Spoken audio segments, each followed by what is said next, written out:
Hey guys, welcome back. In today's video, we will be studying about prokaryotic cells. Few examples for prokaryotic cells are bacteria, blue-green algae, mycoplasma, and PPLO, that is pleuropneumonia-like organisms. The general characteristics of prokaryotic cells are they are smaller in size and they multiply rapidly than the eukaryotic cells, and they vary greatly in shape and size.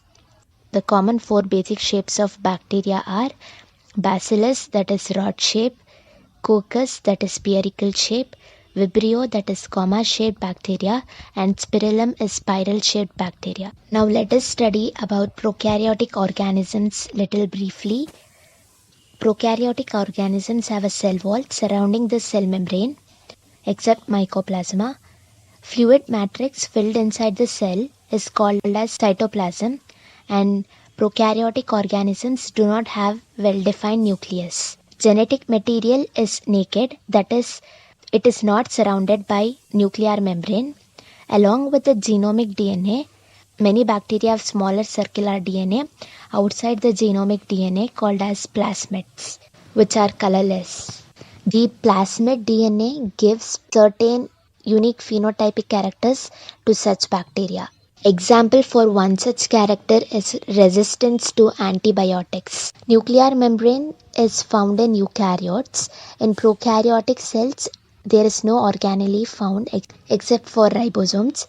Prokaryotes have something differentiated form of cell membrane called mesosome, which is the characteristic of prokaryotes. Mesosomes are enfoldings of the cell membrane. That is all about the prokaryotic cells. Moving to cell envelope and its modifications. Prokaryotic cells, especially the bacterial cells, have a chemically complex cell envelope. Cell envelope is nothing but the cell covering. It is made up of three-layered structure, that is the outermost layer called as glycocalyx, then comes the cell wall, and then the plasma membrane. All these layers performs different functions, but they act together as a single protective unit. On the basis of the differences in the cell wall and the manner in which they respond to the staining procedure developed by Gram, they are classified into two groups, that is gram-positive bacteria, which takes up the Gram stain, and gram-negative bacteria, which does not takes up the Gram stain. Glycocalyx differs in composition and thickness among different bacteria.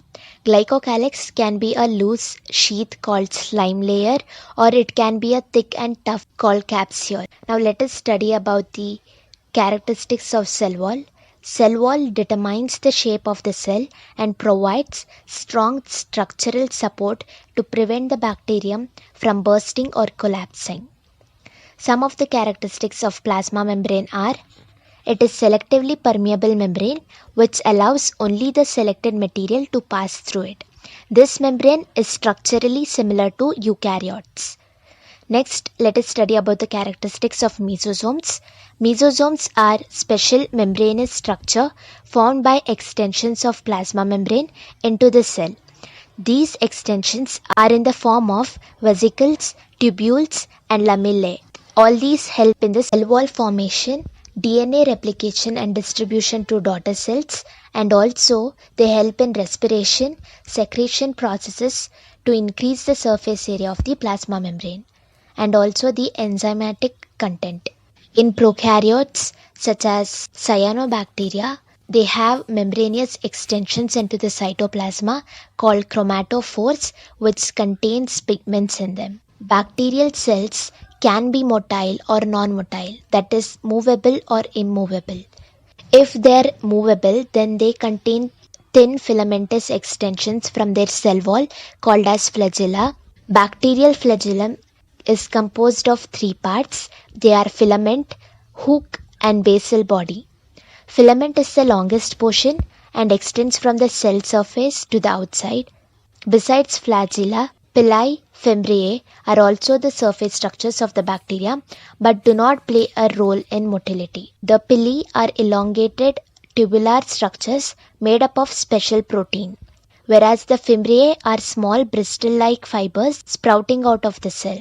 In some bacteria, Fimbriae helps attach the bacteria to rocks and streams and also to the host tissues. Coming to the last topic of today's video, that is ribosomes and inclusion bodies. In prokaryotes, ribosomes are the site of protein synthesis. They are connected with the plasma membrane of the cell. They are about 15 nanometer by 20 nanometer in size and are made up of two subunits. They are 50 subunit and 30 subunits, which when present together form 70 subunits of prokaryotic ribosomes. And few ribosomes may attach to a single mRNA and form a chain called polyribosomes or polysome. The ribosomes of a polysome converts the mRNA into proteins. Let us study about the inclusion bodies. Reserve materials in prokaryotic cells are stored in the cytoplasm in the form of inclusion bodies. These lie free in the cytoplasm and do not consist or not bounded by any membrane system. For example, phosphate granules, cyanophysin granules, and glycogen granules. Gas vacuoles are found in blue-green and purple and also in green photosynthetic bacteria. That's all for today's video. Thank you.